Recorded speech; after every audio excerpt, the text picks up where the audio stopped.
नमस्कार दोस्तों, आज हम आपको 11 जनवरी 2024 के मुख्य समाचार प्रस्तुत करेंगे। कृपया नीचे कमेंट करके बताएं कि आप किस क्षेत्र से हिमाचल न्यूज सुन रहे हैं। हिमाचल के विकास, पर्यटन और सामाजिक क्षेत्र की ताज़ा जानकारी के लिए हमारे चैनल को सब्सक्राइब करें और अपडेट के लिए हमें फॉलो करें। इन खबरों को अधिक लोगों तक पहुंचाने के लिए कृपया हमारा कंटेंट शेयर करें। प्रदेश के अस्पतालों में कृष्णा लैब क्रैश, भुगतान फंसने के चलते लैब मैनेजमेंट ने रोकी सेवाएं। हिमाचल के सरकारी अस्पतालों में मरीजों को मुफ्त टेस्ट सुविधा वाली लैब कृष्णा बंद हो गई है। नेशनल हेल्थ मिशन का बजट जारी न होने के बाद कृष्णा लैब ने 650 संस्थानों में सेवाएं रोक दी। इन सेवाओं के ठप होने से बुधवार को 10,000 से ज्यादा मरीज पूरे प्रदेश में प्रभावित हुए हैं। राज्य सरकार को कृष्णा लैब में 50 करोड़ का भुगतान करना है और यह भुगतान अप्रैल के बाद से फंसा हुआ है। बताया जा रहा है कि नेशनल हेल्थ मिशन में बजट की कमी होने से यह हालात बने हैं। दरअसल सरकारी अस्पतालों में तय बजट से अधिक परीक्षण हो चुके हैं और इनके बिल नेशनल हेल्थ मिशन को भेजे गए हैं।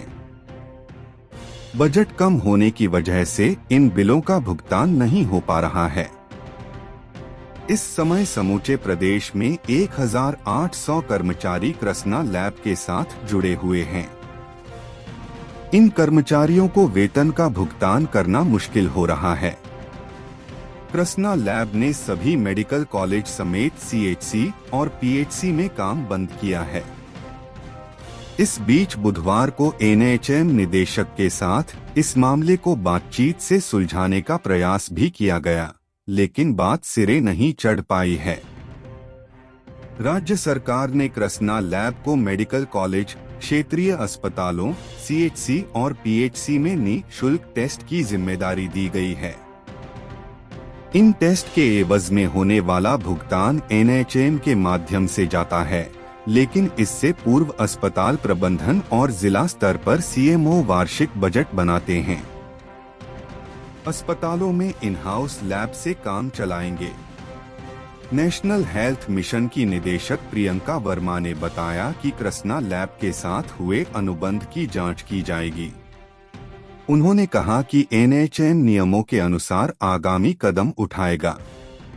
उन्होंने कहा कि यदि कृष्णा लैब के कर्मचारी वापस आने को तैयार नहीं हुए तो स्वास्थ्य विभाग की लैब में टेस्ट सुविधा प्रदान की जाएगी। उन्होंने कहा कि प्रदेश भर के मेडिकल कॉलेज और अन्य अस्पतालों में स्वास्थ्य विभाग की अपनी लैब हैं और उन लैब से काम चलाया जा सकता है। अब स्वास्थ्य विभाग इन हाउस लैब पर ध्यान देगा। भुगतान होने के बाद लौटेंगे कर्मचारी। कृष्णा लैब के हिमाचल प्रभारी सौरभ ने बताया कि NHM से उनकी बातचीत चल रही है। वह चाहते हैं कि इस मामले का हल जल्द निकाला जाए। उन्होंने कहा कि कृष्णा लैब के अधीन प्रदेश भर में जो कर्मचारी काम कर रहे हैं, लैब प्रबंधन उन्हें वेतन दे पाने की स्थिति में नहीं है। उन्होंने कहा कि यह मामला जल्द सुलझ जाता है तो सभी कर्मचारी वापस काम पर लौट आएंगे। उन्होंने बताया कि प्रदेश भर में 650 संस्थानों में सेवाएं ठप हुई हैं। 100 संस्थानों में मरीजों को मिली लैब सुविधा। राज्य में 100 स्वास्थ्य संस्थानों में बुधवार को टेस्ट सुविधा मरीजों को मिली है। ये वे संस्थान हैं जहां बजट अभी तक खर्च नहीं हुआ है। जनजातीय क्षेत्रों में टेस्ट करवाने वाले मरीजों के कम पहुंचने की वजह से यहां NHM और स्थानीय स्तर पर स्वास्थ्य विभाग ने जो मानक तय किए थे उसके अनुरूप भुगतान हो रहा है, जबकि शहरी क्षेत्र, मेडिकल कॉलेज और बड़े अस्पतालों में मरीजों की कतारें बुधवार को कृष्णा लैब के बाहर दिखीं। पूर्व CM ने कृष्णा में फ्री किए थे 142 टेस्ट। भाजपा प्रदेश प्रवक्ता विधायक बलबीर वर्मा ने कहा, जिस स्टार्टअप योजना की बात कांग्रेस सरकार के नेता कर रहे हैं, लेकिन इसमें सबसे ज्यादा योगदान केंद्र सरकार का है और अगर केंद्र सरकार की स्वावलंबन योजना को इस योजना के साथ न मिलाया जाए तो यह कभी धरातल पर नहीं उतरेगी। उन्होंने कहा कि व्यवस्था परिवर्तन जनता को परेशान करने की रणनीति है और कोई भी नया कार्य प्रदेश सरकार अपने दम पर नहीं कर रही है। श्री वर्मा ने कहा कि बिजली बोर्ड के लिए उचित फंड नहीं, हिमकेयर योजना के अंतर्गत 120 करोड़ से अधिक की राशि को रोकना और आईजीएमसी व प्रदेश भर में कृष्णा लैब के माध्यम से टेस्ट किए जाते थे, उनके 50 करोड़ से अधिक पैसे रोक दिए गए हैं।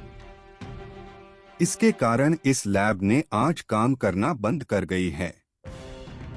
उन्होंने कहा कि कृष्णा लैब को जन सुविधा के लिए पूर्व मुख्यमंत्री जयराम ठाकुर ने टेस्ट सस्ते दामों पर करने और प्रदेश की बालिकाओं के लिए 142 टेस्ट फ्री किए थे। अब ये लैब चल नहीं रही हैं और जनता को बहुत ज्यादा परेशानी का सामना करना पड़ रहा है और अस्पतालों में लंबी लाइनें लगी है। 10 डिग्री से नीचे लुढ़का लाहौल स्पीति का तापमान, जमी पेयजल पाइपें, ठंड ने बढ़ाई लोगों की दिक्कतें। हाड़ कंपा देने वाली ठंड के बीच लाहौल स्पीति में पेयजल पाइपें जाम होने लगी है। देर रात तापमान -10 डिग्री से नीचे तक लुढ़कने के चलते यहां नदी नालों सहित पानी की पाइपें भी जमने लगी है, जिस कारण यहां जनजातीय लोगों को पानी के लिए भारी दिक्कतों का सामना भी कई क्षेत्रों में करना पड़ रहा है। लाहौल सहित स्पीति में भी ठंड इस कदर से है कि यहां पीने के लिए पानी की सप्लाई न होने के चलते लोगों को भारी दिक्कतें झेलनी पड़ रही है। पानी की पाइपें जमना शुरू हो गई है। यही नहीं, पानी जो बर्तनों में पीने के लिए रखा जा रहा है वह भी जमना शुरू हो गया है। इस बार समय पर बर्फबारी व बारिश न होने के चलते ठंड अपना कहर इस कदर बरपा रहा है कि लोग अधिक संख्या में बीमार भी होने लगे हैं। बर्फबारी न होने के चलते सुबह व शाम के समय तापमान माइनस में जाने के चलते लोगों की भी मुश्किलें बढ़ गई है। हालांकि दोपहर के समय धूप खिलने से लोगों को थोड़ी राहत तो मिली है। स्थानीय गोंदला निवासी अमर शासनी, किशन ठाकुर, शिवा शासनी की माने तो लाहौल में अभी बर्फबारी नहीं हो पा रही है, जिस कारण से इस बार ठंड काफी अधिक पड़ी शुरू हो गई है।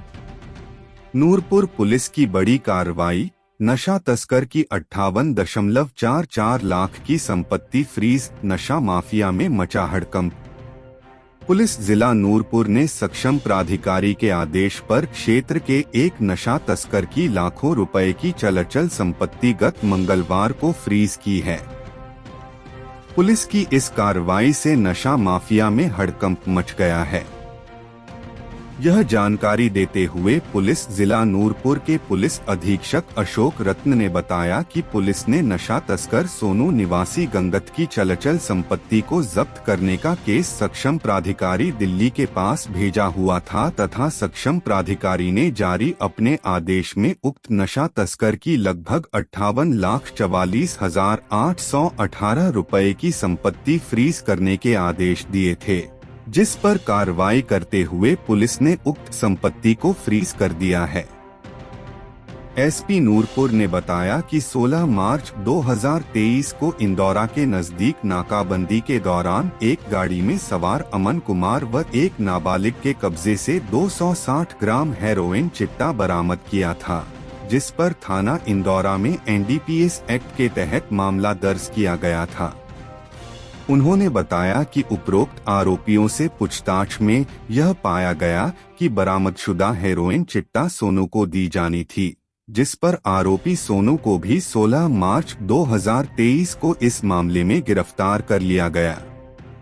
आरोपियों से पूछताछ के दौरान यह तथ्य भी सामने आया था कि इन आरोपियों ने बरामदशुदा हेरोइन चिट्टा मांगा सिंह निवासी कपूरथला, पंजाब से खरीदा था, जिस पर जिला पुलिस नूरपुर की टीम ने 18 मार्च 2023 को मांगा सिंह के किराए के मकान मोहल्ला चंदन नगर जिला जालंधर पंजाब में छापामारी करके आरोपी के कब्जे से 9 किलो 514 ग्राम चूरा पोस्ट भुक्की व 2,23,000 रुपए की नकद राशि बरामद करने में सफलता प्राप्त करके आरोपी को गिरफ्तार कर लिया था। उन्होंने बताया कि जिला पुलिस नूरपुर द्वारा उपरोक्त अभियोग में आरोपियों की संपत्ति की वित्तीय जांच नियमानुसार की गई, जिसमें आरोपी सोनू निवासी गंगत की 58,44,818 रुपए मूल्य की चल संपत्ति को जब्त करके आगामी आदेशों हेतु सक्षम प्राधिकारी नई दिल्ली को आवेदन किया गया, जिस पर सक्षम प्राधिकारी नई दिल्ली के आदेश पर आरोपी की संपत्ति को फ्रीज करके वहां बोर्ड लगा दिया गया। उन्होंने कहा कि पुलिस का नशा माफिया के खिलाफ यह अभियान आगे भी जारी रहेगा। 52 धर्माचार्यों के साथ अयोध्या जाएंगे मुख्य छड़ीबरदार महेश्वर सिंह, बोले मेरे लिए सौभाग्य की बात।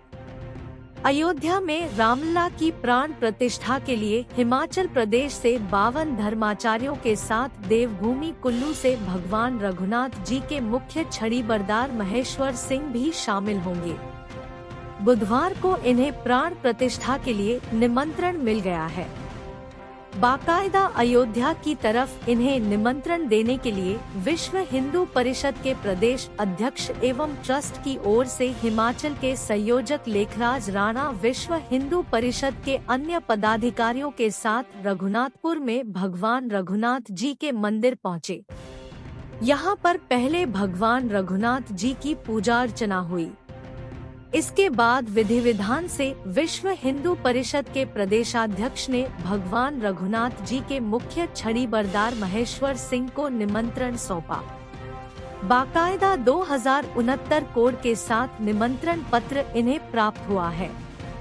इसी कोड के जरिए यह अयोध्या में प्राण प्रतिष्ठा में भाग लेंगे। कुल्लू से भगवान रघुनाथ जी के मुख्य छड़ीबरदार महेश्वर सिंह, महंत रामशरण दास और पंडो मंडी में सहित हिमाचल प्रदेश से जो प्रमुख संत हैं, उन्हें निमंत्रण मिला है। विश्व हिंदू परिषद के प्रदेशाध्यक्ष ने कहा कि भगवान रघुनाथ जी मुख्य सेवक महेश्वर सिंह धर्म के कार्य के लिए सदैव अग्रसर रहते हैं, इसलिए उन्हें यह निमंत्रण अयोध्या से आया है। 22 जनवरी को भगवान राम लला अपने जन्म स्थान पर विराजमान होने वाले हैं। मेरे लिए सौभाग्य की बात। भगवान रघुनाथ जी के मुख्य छड़ीबरदार महेश्वर सिंह ने अयोध्या से मिले निमंत्रण स्वीकार करने के बाद खुश होकर कहा कि राम भगवान जी की कृपा से यह अवसर मिला है। यह मेरे लिए सौभाग्य की बात है। संघ के प्रमुख के द्वारा मुझे निमंत्रण भेजा गया। हिमाचल से मात्र एक कैबिनेट मंत्री को निमंत्रण। कुल्लू। अयोध्या में राम मंदिर में रामलला मंदिर प्रतिष्ठा की तैयारियां जोरों पर चली हुई है। वहीं हिमाचल के प्रमुख संत, धर्माचार्य, राष्ट्र के लिए अपना अहम योगदान देने वालों को अयोध्या में हो रही प्राण प्रतिष्ठा के लिए निमंत्रण मिले हैं। खास यह बात है कि हिमाचल से मात्र एक राजनेता को अयोध्या में हो रही रामलला मंदिर प्रतिष्ठा का निमंत्रण मिला है। यह राजनेता है हिमाचल सरकार में कैबिनेट मंत्री विक्रमादित्य सिंह। प्रदेश भर में पंचायतों में मतदाता सूचियों का प्रकाशन आज 31 जनवरी तक होगा अंतिम प्रकाशन। प्रदेश भर में पंचायती राज संस्था के खाली पदों को भरने की तैयारियां शुरू हो गई हैं। राज्य निर्वाचन आयोग ने चुनाव को लेकर आगामी रणनीति तय कर दी है। जनवरी माह में मतदाताओं की सूची का अवलोकन, दावे और आपत्तियों का निपटारा किया जाएगा, जबकि इस प्रक्रिया के पूरा होते ही उपचुनाव आयोजित करवाए जाएंगे। प्रदेश भर में इस समय 58 पद खाली हैं। इनमें 2 पंचायत समिति, 6 प्रधान, 2 उप प्रधान और अन्य सभी वार्ड सदस्यों के हैं। राज्य निर्वाचन आयोग ने इन पदों को भरने के लिए आगामी दिनों में उपचुनाव करवाने का फैसला किया। इसके मद्देनजर अब पंचायतों में मतदाता सूचियों का विशेष पुनरीक्षण होगा। राज्य निर्वाचन आयोग के सचिव सुरजीत सिंह राठौर ने बताया कि 11 जनवरी को मतदाता सूचियों के प्रारूप का प्रकाशन होगा, जबकि 12 से 17 जनवरी तक पुनरीक्षण प्राधिकारी के समक्ष दावे और आपत्तियां दायर की जा सकेंगी। 20 जनवरी से पुनरीक्षण प्राधिकरण के पास आए दावों और आपत्तियों का निपटारा किया जाएगा, जबकि 24 जनवरी को पुनरीक्षण प्राधिकरण के आदेश के खिलाफ अपील दायर करने की अवधि तय की गई है। अपीलों का निपटारा 29 जनवरी तक होगा। उन्होंने बताया कि पंचायतों में खाली पदों पर उपचुनाव को लेकर मतदाता सूचियों का अंतिम प्रकाशन 31 जनवरी को होगा। उन्होंने बताया कि पात्र व्यक्ति अपना वोट बनाने के लिए 17 जनवरी तक दावा प्रस्तुत कर सकते हैं। उन्होंने बताया कि मतदाता सूचियां संबंधित पंचायतों, जिला परिषद और पंचायत समिति कार्यालयों के बाहर लगाई जाएंगी। जो भी मतदाता दावा या आपत्ति दर्ज करवाएंगे, वे इसका प्रारूप विभाग की वेबसाइट से डाउनलोड कर सकते हैं। यूजी परीक्षाओं के लिए 15 फरवरी तक करें आवेदन। कॉलेजों में फॉर्म की हार्ड कॉपी जमा करवाएं छात्र। प्रदेश विवि की ओर से मार्च माह में यूजी बीए, बीएससी, बीकॉम संकाय की वार्षिक परीक्षाएं ली जाएंगी। इसके लिए छात्र ऑनलाइन एग्जाम फॉर्म भर सकते हैं। इसके लिए एचपीयू की ओर से ऑनलाइन लिंक ओपन कर दिया गया है। रेगुलर छात्रों के साथ एचपीयू के इक्डोल में जनवरी बैच के छात्र भी परीक्षा फॉर्म भर सकते हैं। छात्र बिना लेट फीस के 15 फरवरी तक ऑनलाइन एग्जामिनेशन फॉर्म भर सकते हैं। इसके बाद छात्रों से लेट फीस ली जाएगी। इसके साथ ही सभी कॉलेजों के प्रिंसिपल को भी ये आदेश जारी किए गए हैं कि भरे गए फॉर्म की हार्ड कॉपी सभी छात्रों को जमा करवानी होगी, जिसमें यह देखना होगा कि छात्रों की कक्षा में अटेंडेंस आदि पूरी हो, उसके बाद ही ये फॉर्म मान्य होगा। परीक्षा नियंत्रक डा जेस नेगी का कहना है कि छात्रों को हर हाल में खुद की रजिस्ट्रेशन करवाना जरूरी है। निर्देशों में कहा गया कि परीक्षा तिथि को लेकर किसी भी तरह की आपत्ति विवि के सहायक कुलसचिव कंडक्ट को सीधे या फिर ईमेल आईडी पर भेजने का समय दिया गया है। बनखंडी बाजार में मामूली कहासुनी पर हरियाणा के टूरिस्ट ने स्थानीय युवक को मारा चाकू, टांडा रेफर। बनखंडी में दिल दहला देने वाला मामला सामने आया है। यहाँ एक दुकानदार पर बाहरी राज्य से आए पर्यटकों द्वारा चाकू से वार करके स्थानीय युवक को घायल कर दिया गया। मां बगलामुखी मंदिर के पास बनखंडी में एक ऑडी कार में सवार 4 टूरिस्टों ने एक स्थानीय दुकानदार पर चाकू से हमला कर दिया। घटना बुधवार दोपहर करीब 4 बजे हुई। घायल को टांडा मेडिकल कॉलेज ले जाया गया है, जहां उसकी हालत गंभीर बनी हुई है। स्थानीय लोगों ने बताया कि टूरिस्ट अपनी कार से धर्मशाला, मैक्लोडगंज से हरियाणा कुरुक्षेत्र की ओर जा रहे थे। जब वे बनखंडी बाजार से पहले पहुंचे तो उनकी कार सामने रुकी। दुकानदार विकास पुत्र सुरेंद्र कुमार अपनी थार को अपने घर की ओर नौशहरा लिंक रोड की तरफ मोड़ रहा था, तभी टूरिस्टों और उसके बीच किसी बात को लेकर कहासुनी हो गई। कहासुनी इतनी बढ़ गई कि एक टूरिस्ट ने चाकू निकालकर दुकानदार पर हमला कर दिया। चाकू लगने से दुकानदार गंभीर रूप से घायल हो गया, जबकि अन्य ने बेसबॉल से मारना शुरू कर दिया, जिससे दुकानदार के भाई को भी चोट आई है। घटना की सूचना मिलते ही हरिपुर पुलिस मौके पर पहुंची। घायल को टांडा मेडिकल कॉलेज पहुंचाया गया है। पुलिस ने 4 टूरिस्टों को भी गिरफ्तार कर लिया है। घटना की पुष्टि करते हुए हरिपुर पुलिस थाना के एसएचओ पवन कुमार ने बताया कि घायल को टांडा मेडिकल कॉलेज में भर्ती कराया गया है। उसकी हालत गंभीर है। 4 टूरिस्ट हरियाणा के पानीपत के रहने वाले हैं। उनके पास से एक चाकू और एक बेसबॉल बरामद किया गया है। केंद्र से मिलने वाली मदद में अड़ंगा न डाले भाजपा नेता और न ही झूठे दावे करे मुख्यमंत्री।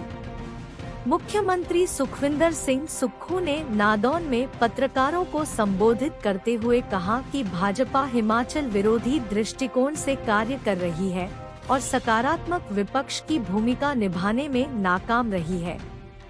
उन्होंने कहा कि भाजपा का कोई भी सांसद हिमाचल प्रदेश के आपदा प्रभावितों के लिए आर्थिक मदद मांगने प्रधानमंत्री नरेंद्र मोदी अथवा अन्य केंद्रीय नेताओं से नहीं मिला। यही नहीं, प्रदेश सरकार ने नियमानुसार लगभग 9,700 करोड़ रुपए के दावे केंद्र सरकार को भेजे हैं, जो हिमाचल प्रदेश को दिसंबर माह में मिलना चाहिए थे, लेकिन भाजपा नेता इस धनराशि को जारी करने में रोड़े अटका रहे हैं। उन्होंने भाजपा नेताओं से अपील की कि वे हिमाचल प्रदेश को मिलने वाली आर्थिक मदद में अड़ंगा न डाले तथा केंद्र से विशेष आर्थिक सहायता मिलने के झूठे दावे भी न करें। उन्होंने कहा कि केंद्र सरकार की ओर से हिमाचल प्रदेश को आपदा के संबंध में अगर कोई विशेष आर्थिक पैकेज दिया है तो भाजपा नेता उसकी जानकारी दे। उन्होंने कहा कि हिमाचल प्रदेश की आपदा को राष्ट्रीय आपदा घोषित करने के लिए जब विधानसभा में प्रस्ताव लाया गया तो भाजपा के विधायकों ने उसका विरोध किया और भाजपा आपदा प्रभावितों के साथ खड़ी नहीं हुई। विभागों का पुनर्गठन करेगी सरकार। मंत्रियों को विभाग आवंटित करने के सवाल पर सुखविंदर सिंह सुक्खू ने कहा कि नए बनाए गए मंत्रियों को विभाग सौंप दिए गए हैं तथा जिन मंत्रियों से विभाग लिए गए हैं उन्हें उनके मौजूदा विभागों के अनुसार नए बनाए जा रहे विभाग दिए जाएंगे। उन्होंने कहा कि राज्य सरकार विभागों का पुनर्गठन करने जा रही है तथा आने वाले समय में कुछ नए विभाग बनाए जाएंगे। उन्होंने कहा कि आने वाले समय में इंफ्रास्ट्रक्चर विभाग और आर्टिफिशियल इंटेलिजेंस विभाग बनाए जाएंगे ताकि निर्णय लेने में आसानी हो सके और राज्य सरकार का कामकाज सुचारू रूप से चल सके। केंद्र सरकार के पास फंसे बीबीएमबी के 4,300 करोड़। सीएम सुक्खू ने कहा कि केंद्र सरकार के उपक्रम वाटर सेस का विरोध कर रहे हैं। इसके साथ ही बीबीएमबी के 4,300 करोड़ रुपए केंद्र सरकार के पास फंसे हैं, जिसे केंद्र सरकार जारी नहीं कर रही है। उन्होंने कहा कि लुहरी, सुन्नी तथा धौला सिद्ध जल विद्युत परियोजनाओं में हिमाचल प्रदेश के हितों का ध्यान नहीं रखा गया और प्रदेश के हितों को पिछली भाजपा सरकार के कार्यकाल में बेचा गया। इससे पूर्व सीएम ने नादौन में रखी 4 विकासात्मक परियोजनाओं की आधारशिला। बता दें कि इससे पहले मुख्यमंत्री ने नादौन विधानसभा क्षेत्र के लिए 4 विकासात्मक परियोजनाओं की आधारशिला रखी। उन्होंने नादौन शहर के लिए 24 घंटे पेयजल की सुविधा उपलब्ध करवाने के लिए 44.66 करोड़ रुपए की लागत से बनने वाली परियोजना का शिलान्यास किया। मुख्यमंत्री ने बताया कि इस परियोजना के निर्माण कार्य इस वर्ष गर्मियों से पहले पूरा कर लिया जाएगा, जिससे नगर पंचायत नादौन के सभी 7 वार्डों के निवासियों को 24 घंटे पेयजल आपूर्ति की सुविधा उपलब्ध होगी। उन्होंने कहा कि इस योजना में अत्याधुनिक यूवी फिल्टर तकनीक का इस्तेमाल किया जाएगा। सीएम सुक्खू ने 43.06 करोड़ रुपए की लागत से नादौन में बनने वाले हिमाचल प्रदेश पर्यटन विकास निगम के होटल का शिलान्यास भी किया, जिसे जुलाई 2025 तक बनाने का लक्ष्य रखा गया है। उन्होंने कहा कि यह होटल पर्यटकों को सुविधा प्रदान करने की दिशा में मील का पत्थर सिद्ध होगा। मुख्यमंत्री ने गगाल में 6.54 करोड़ रुपए की लागत से बनने वाले जल शक्ति विभाग के विश्राम गृह तथा जलाड़ी में 14.02 करोड़ रुपए की लागत से बनने वाले मॉडल करियर एवं स्किल सेंटर की आधारशिला भी रखी। स्किल सेंटर जून 2025 तक बनकर तैयार कर लिया जाएगा। भगवान रघुनाथ जी को मिला अयोध्या मंदिर प्राण प्रतिष्ठा का निमंत्रण, 22 को जाएंगे मुख्य छड़ीबरदार। अयोध्या में राम मंदिर प्राण प्रतिष्ठा के लिए देवभूमि कुल्लू के आराध्य भगवान रघुनाथ जी को निमंत्रण मिला है। निमंत्रण देने के लिए देवभूमि स्थित रघुनाथपुर विश्व हिंदू परिषद के प्रदेश अध्यक्ष लेखराज राणा पहुंचे। यहां पहुंचकर जहां भगवान रघुनाथ जी के पूजा बेला पर दर्शन किए, वहीं भगवान रघुनाथ जी को अयोध्या प्राण प्रतिष्ठा का निमंत्रण देकर बेहद खुश हुए। जानकारी के अनुसार अब अयोध्या प्राण प्रतिष्ठा के लिए भगवान रघुनाथ जी की तरफ से भगवान रघुनाथ जी के मुख्य छड़ीबरदार महेश्वर सिंह जाएंगे, वहीं भगवान रघुनाथ जी की तरफ से यहां से प्राण प्रतिष्ठा के लिए चरण सहित अन्य देव आभूषण जाएंगे। अयोध्या प्राण प्रतिष्ठा के देवभूमि कुल्लू के लोग खुश हैं। हम अपने राज्य के विकास में योगदान देने में गर्व महसूस करते हैं और हमें उम्मीद है कि आने वाले दिनों में हमें और भी अच्छी खबरें मिलेंगी। इन खबरों को अधिक लोगों तक पहुंचाने के लिए कृपया हमारा कंटेंट साझा करें, हमारे चैनल को सब्सक्राइब करें और अपडेट के लिए हमें फॉलो करें। इसके अलावा बेझिझक अपने विचार कमेंट्स में साझा करें। आपका सहयोग हमें और भी बेहतर काम करने में मदद करेगा। धन्यवाद।